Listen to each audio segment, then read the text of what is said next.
I'd like to have a quick, hopefully calm and rational discussion about the Switch 2. And nothing about the Switch 2 hardware, and definitely no hate on it, because I will get one eventually. I've been to a few stores lately just looking for one in the wild, and if I find one, I'll pick one up along with Mario Kart because it does look like a lot of fun. But what I'm hoping we can all agree on at least is one point that I want to make, and that is if you were really hardcore into the Switch 2 scene, or you spent months saying you shouldn't buy it and then went out and bought one anyways. I saw the Switch 2 has a version of this game here, Breath of the Wild, which came out in 2017 for the Wii U. It's a very old game at this point. I also noticed that for the Switch 2, they are charging you $70 for a game that is very old and looks a little bit better. I don't think it looks horrible by any means, but it looks a little bit better basically. That's not good for anyone. I don't care what your opinion on the Switch 2 is, that kind of price point for a remaster is ridiculous, and especially when stuff like this exists. Let me show you. This is Horizon Remastered. It came out around the same time Breath of the Wild did, and people would say it didn't do as well because Breath of the Wild existed.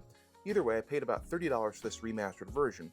It goes for about $40 to $50 normally, I think, substantially less than the $70 price tag Nintendo one. 2 hours into this already, and it looks absolutely incredible. Like, I can't believe how much better this looks than the original. It's fun to play still, I enjoy it, I'm going through the story, I'm noticing things I didn't have before. Not only that, but it includes the DLC. That's a big point, because as far as I know, if you buy Breath of the Wild, the remastered Switch 2 version, it doesn't come with the DLC. You have to buy it again. I don't care how much you love Nintendo or how much you defended the Switch 2, they shouldn't do that. And I shouldn't have to sit here and say how bad that is for consumers and gamers and everyone alike. Especially when this here cost me $30 during the PlayStation days of play, and now it's like $40 regularly.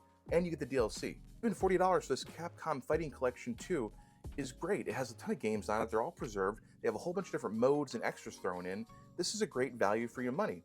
No one should defend Breath of the Wild for the Switch 2 being $70 still. So no, I don't have a problem with the Switch 2, and I'll pick one up eventually. But defending things like that Nintendo does is not good no matter who you are, and it's definitely not good for the consumer or the gamer.